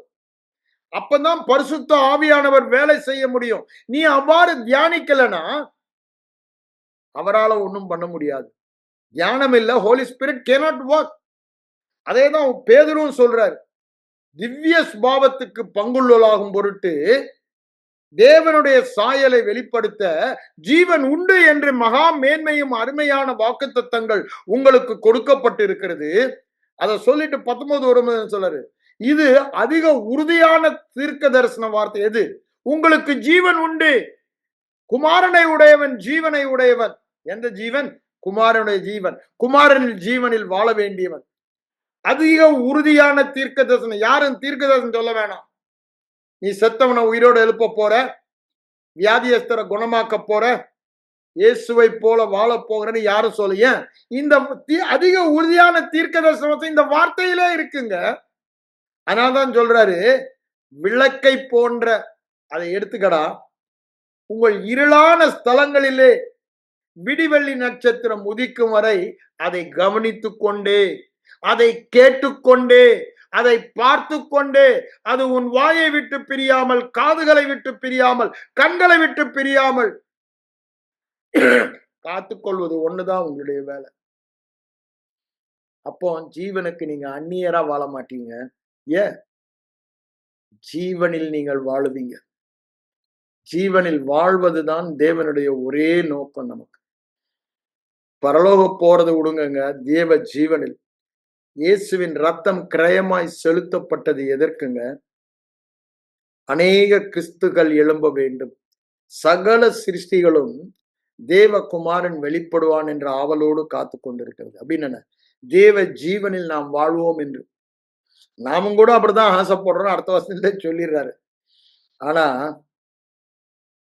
அதுல உறுதியா இருப்போம் என்று சொல்லுகிறார். அப்படிதானே? அந்த அடுத்த வசனத்துல சொல்றாரு, ஹோப்புன்னு சொல்லிட்டு, அது காணாததுல நீங்க உறுதியா இருங்கன்றாரு. அததான் எபிரேயர் 4:16 வசனத்துல இந்த இளைப்பாறுதலில் பிரவேசிக்க உறுதியாயிருங்கள் என்று சொல்லுகிறார். அந்த உறுதிதான் ஆபிரகாமுக்கு இருந்தது. He was fully persuaded. முழு நிச்சயமாய் நம்பினான். அதுதாங்க இளைப்பாறுதல்ல பிரவேசிக்கிறது. முழு நிச்சயமாய் அந்த இடத்துக்கு வர வரைக்கும் தியானிக்க வேணும். முழு நிச்சயமாய் நம்பினான். அதுதான் இளைப்பாறுதலில் பிரவேசிப்பது. அந்த வேர்டை சில இங்கிலீஷ் டிரான்ஸ்லேஷன்ல பெர்சுவேசிவ்னஸ் தான் போடுறோம், இளைப்பாறுதலில் பிரவேசிக்கிறது. அப்ப பாருங்க, அந்த முழு நிச்சயத்தில் நாம் பிரவேசிக்க வேண்டும். இளைப்பாறுதலில் பிரவேசிக்கிறது என்னங்க? முழு நிச்சயத்துல வந்துட்டீங்கன்னா அதுதானே விசுவாசம். அப்புறம் அந்த வேவரிங்கே இருக்காது. எப்பேற்பட்ட எதிரான சூழ்நிலை காணப்படலாம், அதை எண்ண மாட்டீங்க. அப்படிதானே? முழு நிச்சயம். அந்த முழு நிச்சயம் வர்ற வரைக்கும் தியானம் பண்ணணுங்க. அதை தான் நான் ஏற்கனவே உங்களுக்கு படிச்ச ஒரு வசனம் நான் உங்களுக்கு திரும்பவும் ஞாபகப்படுத்துகிறேன். லூக்கா 6ஆம் அதிகாரத்தை வாங்க. விதைக்கிறவன ஊமையை பற்றி நான் உங்களுக்கு விசுவாச போதனையில நிறைய போதிக்கிறேன் மண்டையில. ஆனாலும் நான் அங்க போல. இங்க பாருங்க, லூக்கா 6ஆம் அதிகாரத்துல என்ன சொல்றாரு பாருங்க. அதை முடியும் போது ரொம்ப அழகா சொல்லுவாரு. 2 சாரார் இருக்காங்க. ஒருத்தன் சோதனை காலத்துல பின்வாங்கி போகிறவன், அப்படித்தானே? விதைச்சு சோதனை காலத்துல பின்வாங்கி போனவன், அடுத்தவன் சோதனை காலத்துல அப்படி ஸ்தம்பா நின்று 100 மடங்கு கனி கொடுக்கிறவன் அங்க சொல்றாரு. இங்க 6ஆம் அதிகாரத்துல பாருங்க, அவர் என்ன சொல்றாரு. 46ல இருந்து வாசிக்கிறேன். என்னை ஆண்டவரே ஆண்டவரே என்று சொல்லியும் நான் சொல்லுகிறபடி நீங்கள் செய்யாமல் போகிறது என்ன? என்னிடத்தில் வந்து என் வார்த்தைகளை கேட்டு. கரெக்ட். என்ன சொல்றாரு? கேட்கறது தான். தேவனிடத்துல போறதே தேவ வார்த்தையை கேட்கறது தான். தேவ வார்த்தையில தான் ஜீவன் இருக்கிறது, அந்த சாயலை வெளிப்படுத்துகிற எல்லாமே இருக்கிறதுன்னு சொல்லுகிறார். அவங்களுக்கு யாருக்கு ஒப்பா இருக்கான்னு உங்களுக்கு காண்பேன்னு சொல்லிட்டு அதுல முதல்ல ஒருத்தனை சொல்றார். அவன் ஆழமாய் தோண்டி வீடு கட்டுறவனை சொல்றாரு. அவன் ஆழமா தோண்டி சாலிட் பவுண்டேஷன், கற்பாறையிலே அஸ்திபாரம் போடுகிறான். நமக்கு என்ன? வேத வசனத்தை ஆழமா தோண்டி வேத வசனத்துல அஸ்திபாரம் போட சொல்றாரு. அந்த மனுஷனுக்கு விரோதமாக பெரும் வெள்ளம் வரலாம், பிரச்சனைகள் வரலாம், நீரோட்டம் வரலாம். ஆனா அது மோதும். வாழ்க்கையில சேலஞ்சஸ் இல்லைன்னு சொல்லல. ஆனா அப்படியே அசைக்கப்படத்தான் சொல்றான். அவன் இருதயம் கர்த்தரை நம்பி திடனாய் உறுதியாய் இருக்கும். 112ஆம் சங்கீதம் 6ல இருந்து 8 வாசித்து பாருங்க. ஏன்? அவன் வேதத்தில் பிரியம் உள்ளவன். வேதத்துல பிரியம் இருந்தா என்ன நடக்குன்றாரு? அங்க 1ஆம் சங்கீதத்துல கர்த்தருடைய வேதத்தில் பிரியமாய் இருக்கிறவன் இரவும் பகலும் தியானமாய் இருப்பான். பிரியம் வந்துருச்சுன்னா. அதே 119ஆம் சங்கீதம் 97 என்ன சொல்றாரு? உம்முடைய வார்த்தையை நான் எவ்வளவாய் நேசிக்கிறேன். ஆகவே நாள் முழுவதும் அது அந்த நேசம் வந்துட்டாலே இந்த தியானம் வந்துடும். இந்த தியானம் வந்துட்டாலே அப்படின்னு ரேமா வார்த்தை வந்துடும். ரேமா வார்த்தை வந்துட்டாலே அது உங்க வாழ்க்கையில வெளிப்படும். அததான் இங்க சொல்ல. அர்த்தமா அப்படி பண்ணல. கேட்டதோட போயிட்டான். ஐயா நான் ஒரு மெசேஜ் கொடுக்குறேன், இல்ல சண்டேல நீங்க நல்ல ஒரு ஃபெய்த் மெசேஜ் கேட்குறீங்க, கிருப மெசேஜை கேட்குறீங்க, புது உடன்படிக்கை மெசேஜை கேட்குறீங்க, புது சிருஷ்டியின் புது உடன்படிக்கையின் பாக்கியங்களை கேட்டீங்கன்னா, கேட்டுட்டு அப்படியே போய் பிரயோஜனமே இல்லை. ஆழமாக தோண்டி உம்மை உறுதியாய் பற்றி கொண்ட மனதை உடையவன் அப்படின்னு உம்முடைய வார்த்தையை உறுதியாய் பற்றி என்ன வந்தாலும் அந்த வார்த்தையை விட மாட்டேன். ஃபுல்லி பெர்சுவேடட் அதான சொல்றாரு. முழு நிச்சயமாய் நம்பி அந்த இடத்துக்கு வரணும். எப்ப முடியும்? ஆரம்பத்தில் பண்ணின அறிக்கையை அங்க 4ஆவது இடத்துல அதான் சொல்றாரு. 4:14 பாக்குறோம். நீங்க அதை பாருங்க என்ன சொல்றாரு.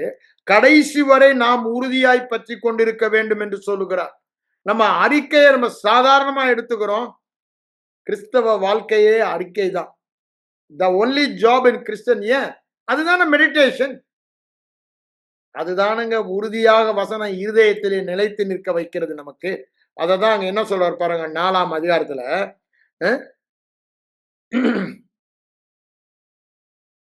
14ஆம் வசனம். வானங்களின் வழியாய் பரலோகத்திற்கு போன தேவகுமாரனை இயேசு என பிரதான இருக்கிறபடினால் பண்ணின அறிக்கையை உறுதியாய் பற்றி கொண்டிருப்போம்.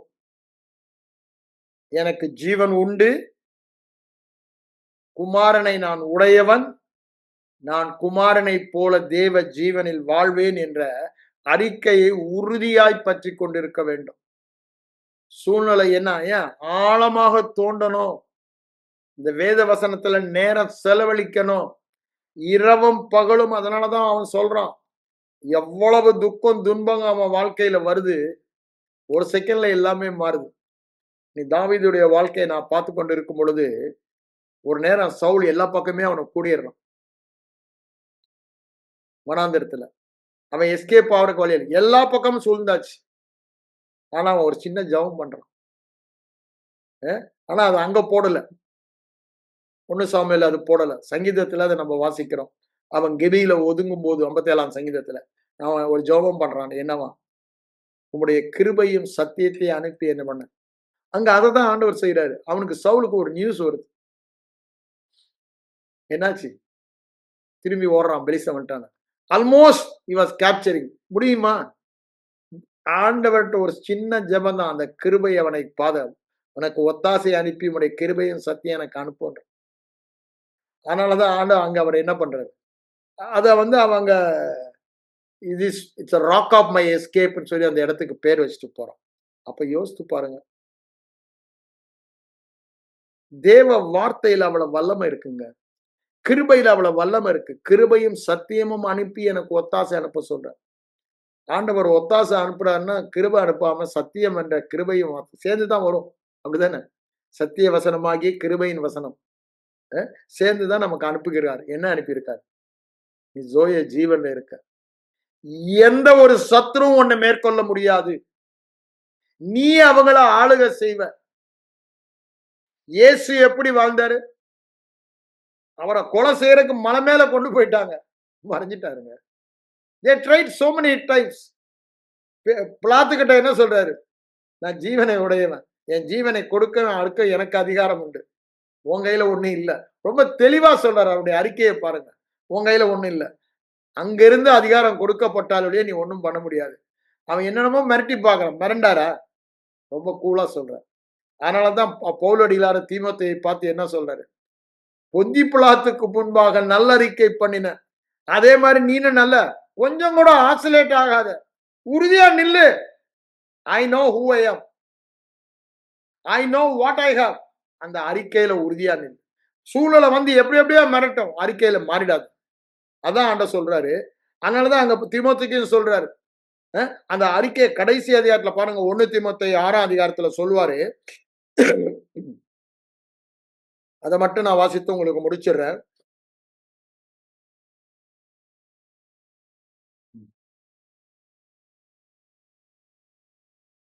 விசுவாசத்தில் 12ஆம் வசனம், நல்ல போராட்டத்தை போராடு, நித்திய ஜீவனை பற்றிக்கொள், அதற்காகவே நீ அழைக்கப்பட்டாய். அப்படின்னா என்னங்க? அந்த ஜீவனில் வாழ்வதற்காகவே நீ அழைக்கப்பட்டாய். அதுக்கு தேவையெல்லாம் விசுவாச போராட்டம். அதுல நீ உறுதியா இருக்கணும். அதுக்குதான் சொல்றாரு, அநேக சாட்சிகளுக்கு முன்பாக நல்ல அறிக்கை பண்ணின ஆரம்பத்துல. இப்ப என்ன சொல்றாரு?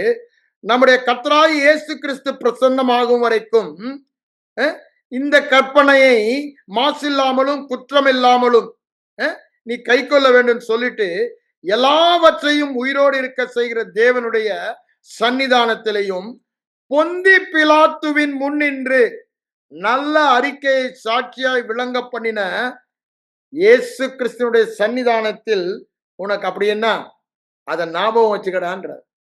அவர் அறிக்கையில எவ்வளவு உறுதியா இருக்காரு. He knows. ஆனா தான் யார் என்று அவருக்கு தெரிகிறது. அப்ப கூட அதுக்கு முன்னாடியே நீங்க பாத்தீங்கன்னா, ஏரோது உன்னை கொலை செய்யறதுக்கு ரெடியாட்டான்.